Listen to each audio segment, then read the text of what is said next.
Next question over here. Hi, yes. My name is Patrick. I'm a student at Centennial College. My question is, in Islam it says, Jesus Christ, peace be upon him, is not the Son of God. When we are all children of Allah and born of mother and father, for he is only born of a mother, why is he not the Son of God? Brother Patrick asked a very good question, a very important question. He said that why in Islam is Jesus Christ, peace be upon him, not considered a Son of God? When we all are children of God, he being born of a virgin woman, all the more reason should be. See brother, if you tell we are children of God, in that way I've got no problem at all. If you read the biblical language, if you say that we are children of God and Jesus is Son of God, in that context, meaning he is person who follows the commandment of God, most verily all the messengers of God, they are sons of God. But the problem is, if someone says he is not a normal son, but he is the begotten son, then there's a problem. Because if you read the Bible have got sons, the God has got sons by the tons. If you read the Bible, Adam is son of God, Ephraim is son of God, Israel is son of God. It's mentioned in the book of Romans, chapter number 8, all those who are led by the Spirit of God, they are sons of God. That means if you follow the commandment of God, you're a son of God. I've got no problem with that phrase at all. But today, that phrase has been misunderstood.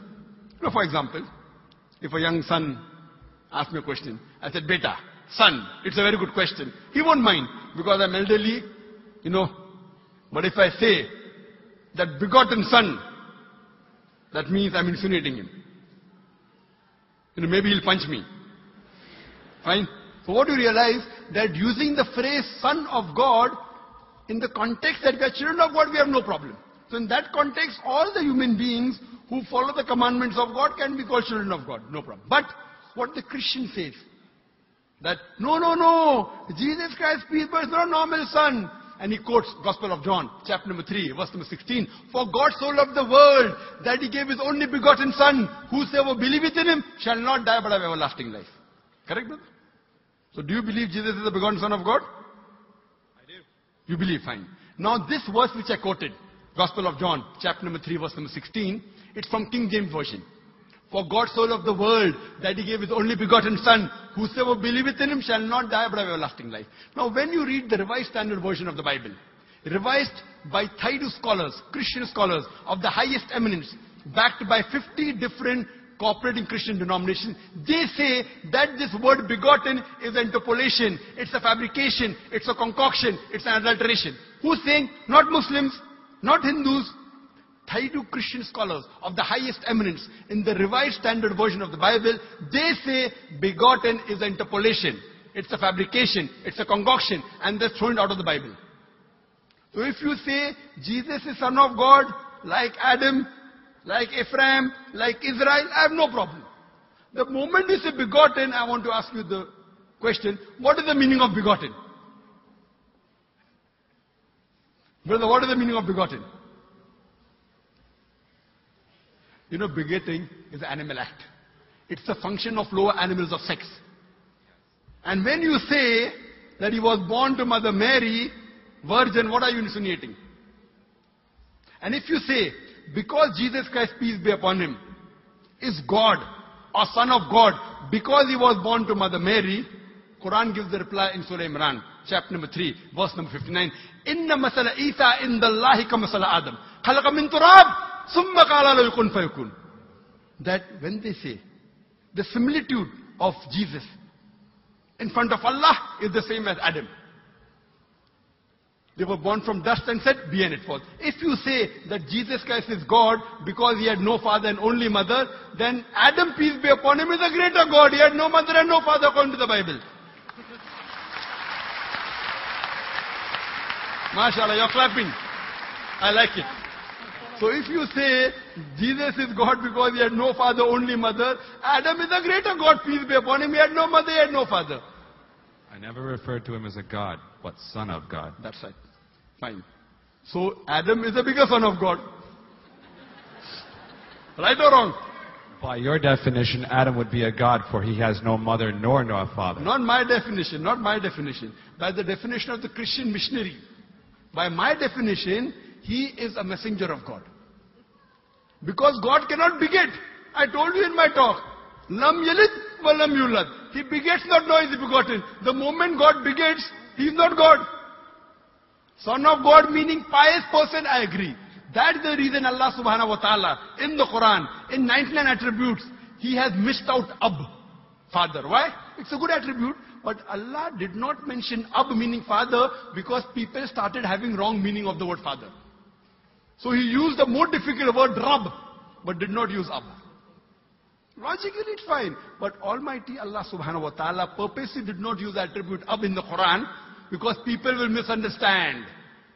That's the reason English-wise, saying Jesus is the Son of God, meaning messenger of God, I'm with you. But the moment you say begotten Son, I have objection. So you say Jesus is a messenger of God, I say peace be upon him after his name. So I respect Jesus Christ, peace be upon him, more than you, Brother Patrick. Because when I take his name, I have to say peace be upon him. If I do not say that, I'm wrong.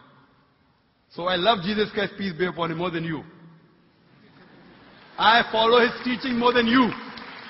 And if you want, I can prove it to you. That's a different argument, not for tonight. Sorry?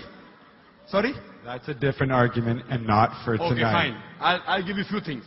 Jesus Christ, peace be upon him. Fine? If you read the Bible, he was circumcised on the 8th day. Fine?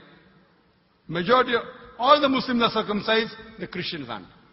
So if you say Christian means a person who follows the teachings of Jesus Christ, peace be upon him, then it's mentioned in the book of Leviticus, chapter number 11, verse number 7 to 8. It's mentioned in the book of Deuteronomy, chapter 14, verse number 8, you should not have pork. It's mentioned in the book of Isaiah, chapter 65, verse number 2 to 5, should not have pork. Muslims don't have pork, most of the Christians have pork. If you read the book of Ephesians, chapter number 5, verse number 18, in the book of Proverbs, chapter number 20, verse number 1, it says you should not have alcohol. Muslims as a whole don't have alcohol, most of the Christians have alcohol. If you say Christian means a person who follows the teachings of Jesus Christ, peace be upon him, we Muslims are more Christian than the Christians themselves.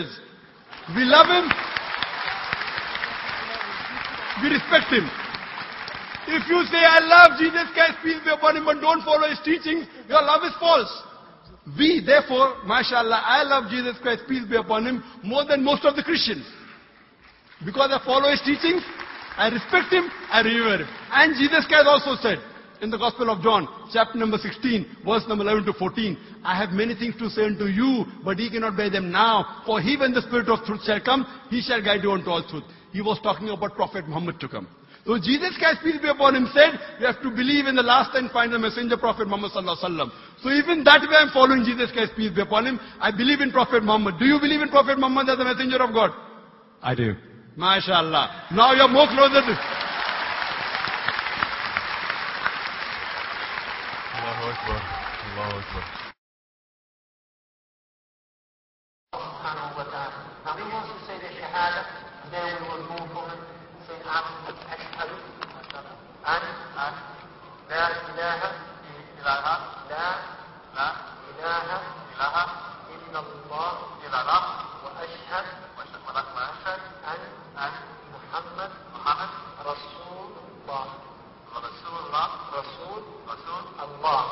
I'm more excited at him. Allahu Akbar.